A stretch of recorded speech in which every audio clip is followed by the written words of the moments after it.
Cranky Dave here. Well, here we are, folks. I can hardly believe it myself. I actually got this thing to fire up for the first time.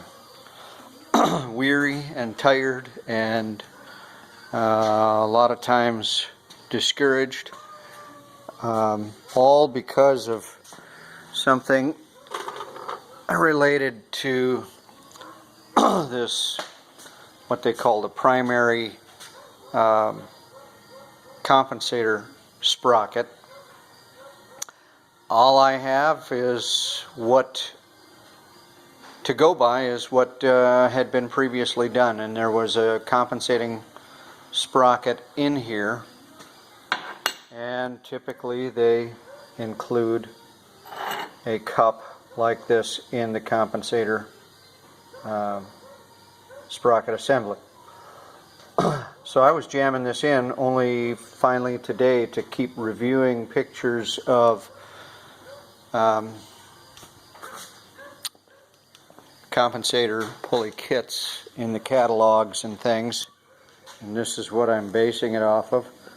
And I realized this has a cup, but I noticed this ramp is a different style. It doesn't have a flange on it similar to this cup already. My assembly does.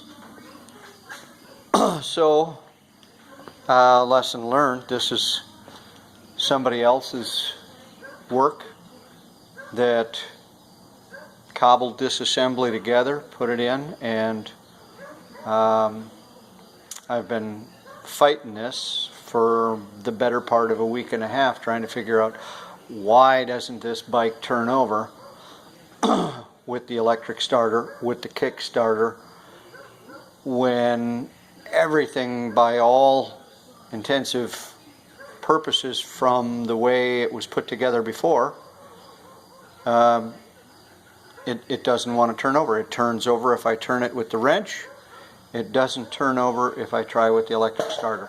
I've been battling this, folks, for longer than I care to admit. But today, my friends, we have life. And a twist of the throttle here, a push of the button here.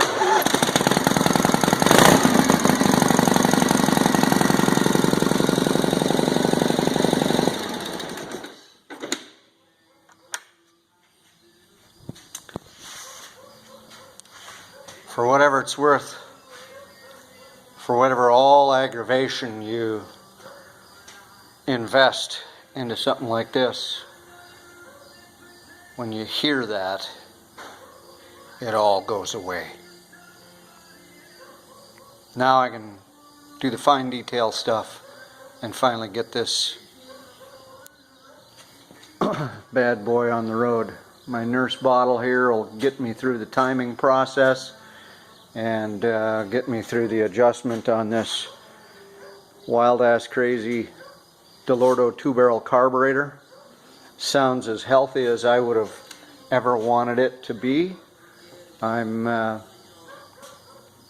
pleased, I'm excited, and golly, I think we just rounded a major corner and we're on the downhill slide finally.